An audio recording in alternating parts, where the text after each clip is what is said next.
Now for Night Court to Connecticut, where a college professor is taking a student to court, and it all stems from a complaint over a grade. Now, like many teachers, Fairfield University professor Charlene McAvoy had to navigate teaching and testing remotely. One of her students says he was failed for mailing in his final exam too late. McAvoy agreed to regrade student Joseph Moran's exam after he complained to his professor's department head, but they didn't get a C-, and Moran claimed that McAvoy graded it with bias, and the school's provost agreed. So now McAvoy, the professor, is not only suing her student, but the school as well, claiming she's been defamed. And that's where we begin Night Court.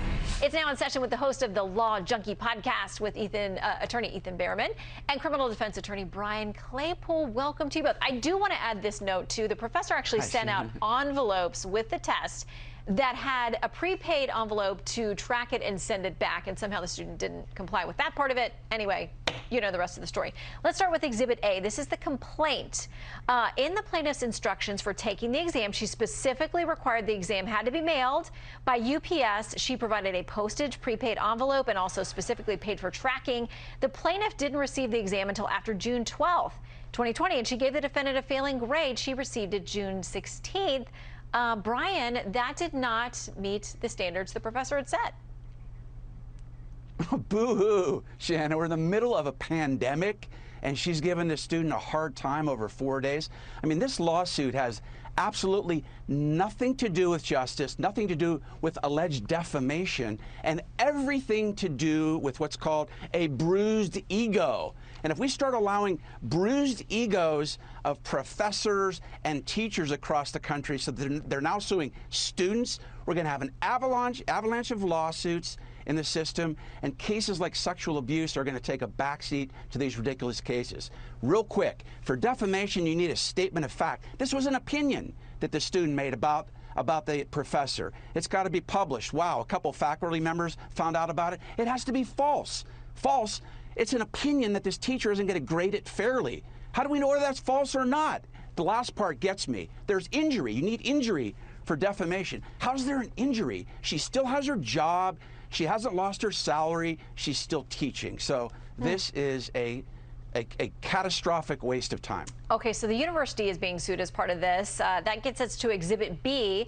Their motion to dismiss. They say, while the plaintiff complains that the defendants acted improperly with respect to Mr. Moran's grade grievance proceedings, the plaintiff refused to participate in that process and therefore did not exhaust all internal remedies available to her. Ethan, they say she didn't need to go to court. We had an internal grievance procedure and she skipped it.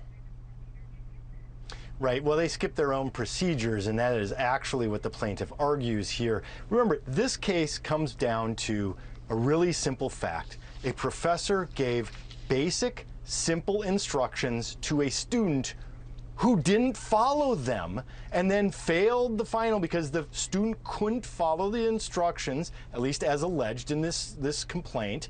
And if that's the case, the university has a procedure, administrative procedures to follow, which weren't done. The professor actually did the student a favor at the request of the dean and graded the paper after saying that she wouldn't grade it, and gave the student a C-. And then the student wasn't even happy with that and then complained to a provost who didn't follow the procedures at all. They apparently, allegedly, didn't even invite the professor to participate in some of these procedures that they didn't even properly follow.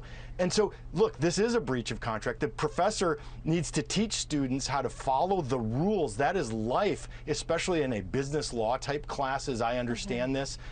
You need to follow instructions expressly, or agencies or businesses or government officials are going to come down on you hard. This is an important lesson for this student, and whether or not the professor prevails, her name has been tarnished through this process. Well, listen, all three of us are attorneys, and I suspect that if any of us turned in a brief or court filing 4 days late, there would be no mercy. And as you said, Ethan, that can be a life lesson that is sometimes very painful to learn. We'll watch this case and see how it turns out. Brian and Ethan, I'm sure we've all wanted to challenge a grade in the past, but we'll watch this case and see what happens. Thank you, guys. Thanks, Shannon.